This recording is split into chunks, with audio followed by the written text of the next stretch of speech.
Prince of Peace. Go ahead. Of the increase of his government and peace, there shall be no end. That's right. Upon the throne of David and upon his kingdom. To do what? To order it. To order it. And to establish and it. establish it. Go ahead. With judgment and with justice. From henceforth even forever.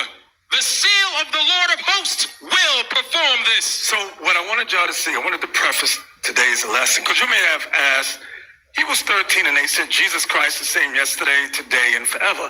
Malachi 3 and 6 said, I'm the Lord thy God, I change not. It's the same one. Everybody understand that, right? So you just heard him say, he quoted Hebrews 13. Giving all praises to Yahweh Ba'Hashem, Yahweh Shai Ba'Hashem, Harachakwadash, double honors to our apostles and elders, very great millstone. Peace and blessings to the Lord's hopefully elect. Yo, this dude just completely sold all the way out, man. All the way out. Like I believe Elder Pastor Hart put in the comment board. He's completely just sold out, man.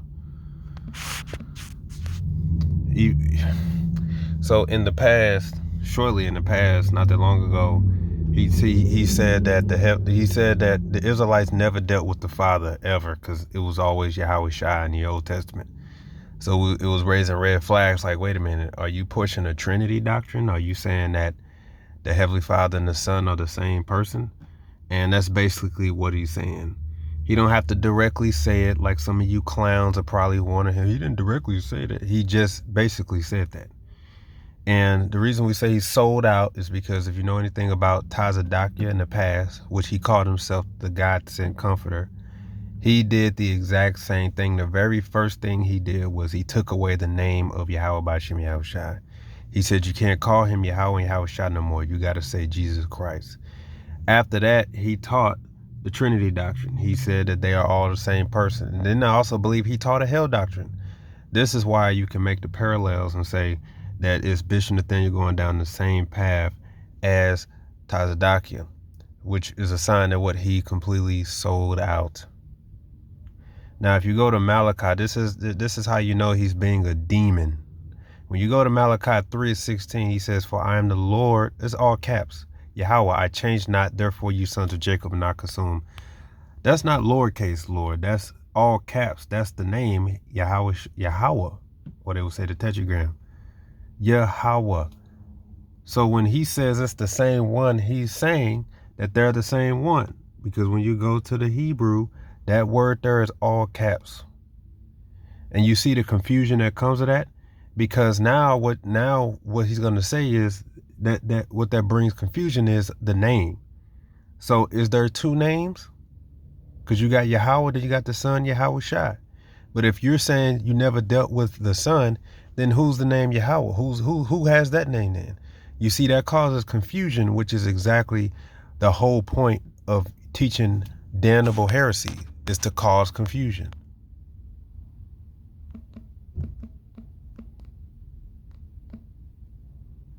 Second Peter 2. But there were false prophets also among the people, even as there shall be false teachers among you who privately, right, subtly, secretly, shall bring in damnable heresies, even denying the Lord Yahweh that bought them, and bring upon themselves swift destruction. You know what a heresy is? It's somebody who comes in and teaches something off, like somebody just comes in and say, you know, really you ain't supposed to be eating meat, right? Technically, you're not supposed to eat meat. It's a sin to eat meat. That's bringing in a damnable heresy, because clearly the scriptures show you that you can eat meat. It's in the law. It's in the dietary law itself. It's on the Passover, but that's bringing a damnable heresy. All right? Heresy. A dissension arising from diversities of opinions and aims, right? You just bringing in your own opinion. Those are damnable heresy. Okay? No, Malachi 3:6 and Hebrews 13 is not talking about the same person. It's talking Malachi 3:6 talking about Yahweh. Hebrews 13 is talking about Yahweh Shai. They're in the same agreement. Okay? Because it's the same damnable heresy that them guys at Genesis are teaching. They saying that Yahweh Shai isn't immutable. They say Yahweh is immutable, but Yahweh Shai isn't immutable because they want to reduce Yahweh Shai to just a mortal man. That's their whole goal. Okay, just like they teach Paul isn't authoritative because they're gonna argue if Paul can be wrong, that means, you know, that's the whole point. He can be wrong, which means he doesn't have any authority. He's just a man who gives opinions. When they say that Yahweh Shai is not immutable, right? Because, you know, they don't look at the book of Hebrews as part of the book. You know, they can pick and choose when they want to apply the words of Paul. So if they want to make t-shirts and make merchandise, yeah, Paul's writings can be used. But when it comes to being authoritative, we don't have to listen to him. That's why they'll run to 1 Corinthians 11, read the first 3 verses to tell women to get in order. But then the very next 3 verses that talk about having long hair and wearing hats on your head, oh, we don't have to listen to that. So you see, these are these hypocrites. These are these false teachers that's coming in bringing damnable heresies, adding and taking away from the Lord. That's exactly what IUIC is known for, adding and taking away. They specialize in that. And that's literally just him adding. You just add and took away by saying that. Because when you go to the Hebrew, because this is how you know he's sold out. He's trying to tell you that you don't know the Hebrew, you don't know the names, you can't go into words, you can't go into readings and just read everything for face value, right? Because that's what the devil teaches. That's exactly what Tazadakia did. He sold out. Okay.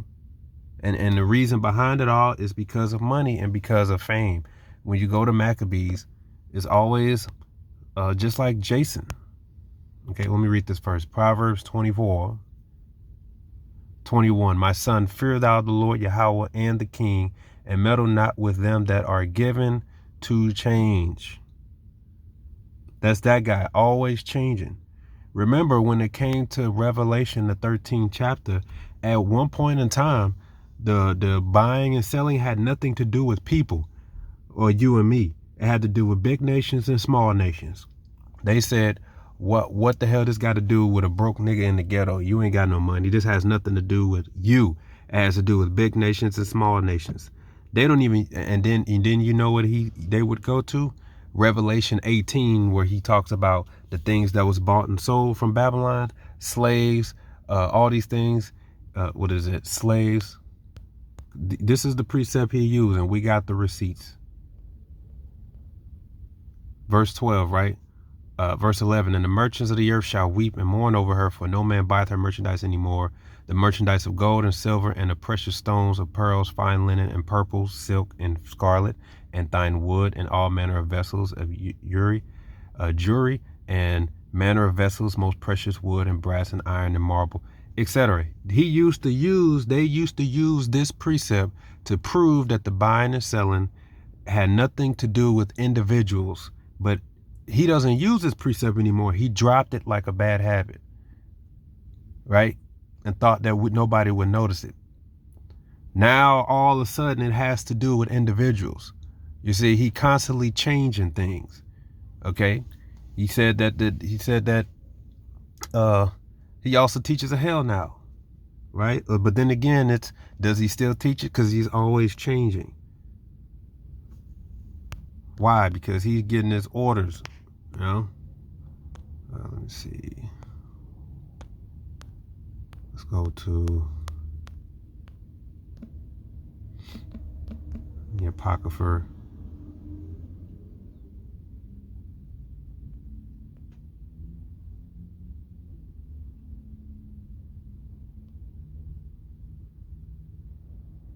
Second Maccabees 4:7.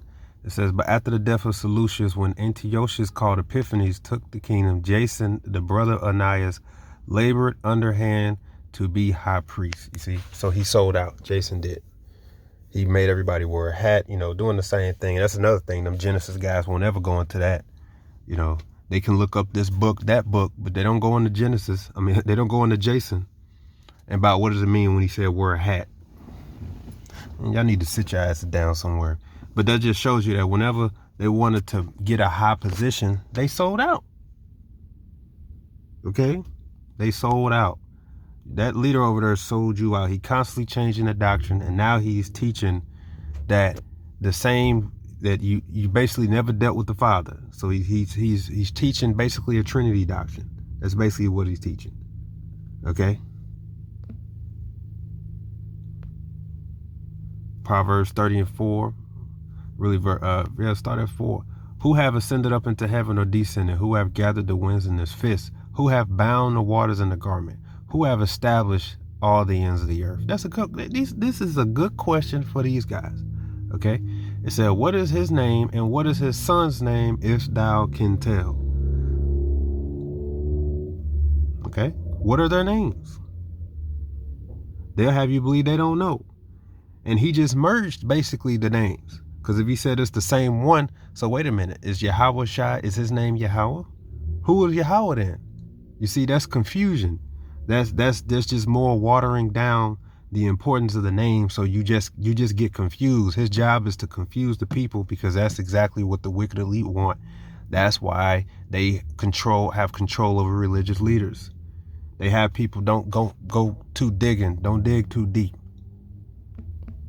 So in a sense, and basically when you study the men of IUIC anyway, their doctrine, they just teach Christianity. He now teaches, you teach exactly what vocab teaches. That's exactly what vocab teaches. All right. Proverbs 26:11. As a dog returneth to his vomit, so a fool returneth to his folly. And IUIC is just basically a glorified Christian church. They say you have to call him Jesus Christ. Okay. They say that you have to be legally married. You can only have one wife. They have a 501c3. They teach a hell doctrine. They teach a consistent weekly Sabbath, which is not based off the moon. They teach a consistent weekly Sabbath. They're the same. And they literally look at the Christian church and say, y'all are wicked because you worship the Lord on Sunday when you're supposed to do it on Saturday. But wait a minute, I thought you was a Hebrew. Don't we go off the moon? Huh? Isn't it off the moon according to the scripture? So where are you getting this consistent weekday Sabbath? You're the same. You basically went back to your own vomit. So now, like I said, you threw out the name, you threw out the Hebrew. What's next? All nations can be saved. That's typically what comes next, right? 2 Peter 2:22, but it has happened unto them as according to the true proverb, the dog is returned to his own vomit again, and the soul that was washed to her wallowing in the mire. Same chapter, right? Dealing with the false prophets. So what? You just went backwards. You went backwards. Okay? Why? Why do people do this? For gain, for a position. That's exactly what Tazadakia did. And then the Lord came and judged them. So what do you think is going to happen to these guys? Shalom.